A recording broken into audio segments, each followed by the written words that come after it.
another layer to this, and correct me if I'm wrong, but I believe this is true, is I believe at the behest of the Canadian government, bank accounts were actually frozen for Correct. people within that movement. And that, to me, was, I mean, frankly, it shocked me. I didn't think that was something that a Western government like Canada would dare to do.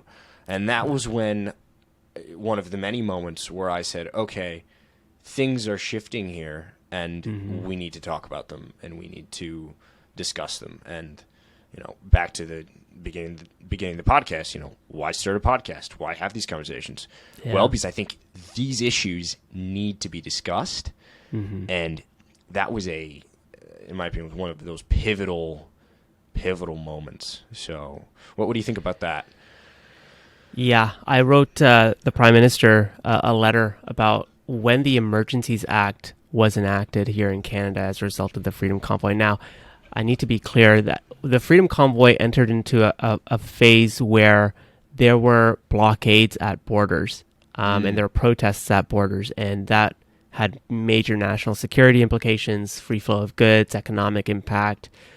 Here in Ontario, the Windsor border was blocked, and I believe one in Alberta as well. So I think the government felt like the local police were unequipped to deal with it with the current powers. And so they thought, okay, let's bring in the Emergencies Act, which gives the police the government sweeping authority, basically to prevent any type of public protest and to lock people up as a result and to seize private property as well.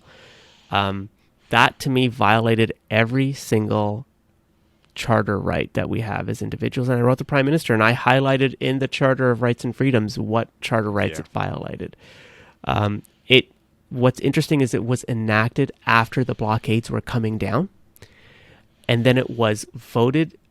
Most of the House of Commons voted in favor of it because the Liberals hold a minority, but there's another left-wing party called the New Democratic Party, and they usually vote to support the Liberal Party on their motions. So the Emergencies Act was supported by the NDP and the Liberals. It passed the House of Commons, and the government enacted it after the blockades were being taken down. And then I believe 24 hours later, Trudeau just said, we're not going to do the Emergencies Act anymore. So it was in effect for a day or maybe more than a day. But what's fascinating to me is that how swiftly the government moved to the most extreme act.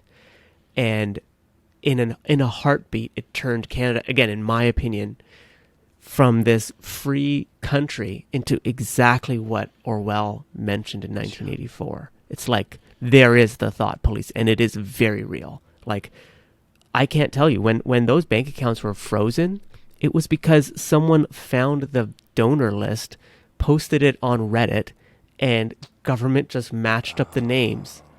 And one of them was a director of comms in the government of Ontario, and they were fired from their job because they donated $100 to the Freedom Convoy. Like, crazy. I couldn't believe what was happening. And I'm like, how I don't care if you're left or right. This is not right. This is not right that our government is doing this. And I think the backlash was so severe, even within the Liberal Party, that Trudeau thankfully, withdrew after 24 hours. But to me, it was just like, it was this like moment where I realized what some say, which is the government kind of tries things and then they walk back.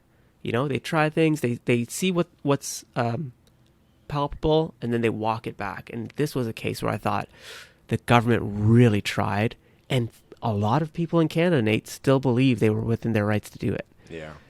That's the scary part to me. It's like this democracy kind of phase, as I'd like to say, in human history, maybe it was tried before by an ancient civilization, and it failed because they saw the writing on the wall.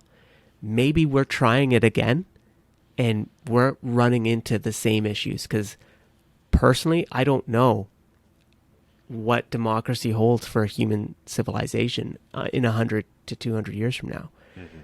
Maybe this is just an experiment that may go awry when governments push to the limit.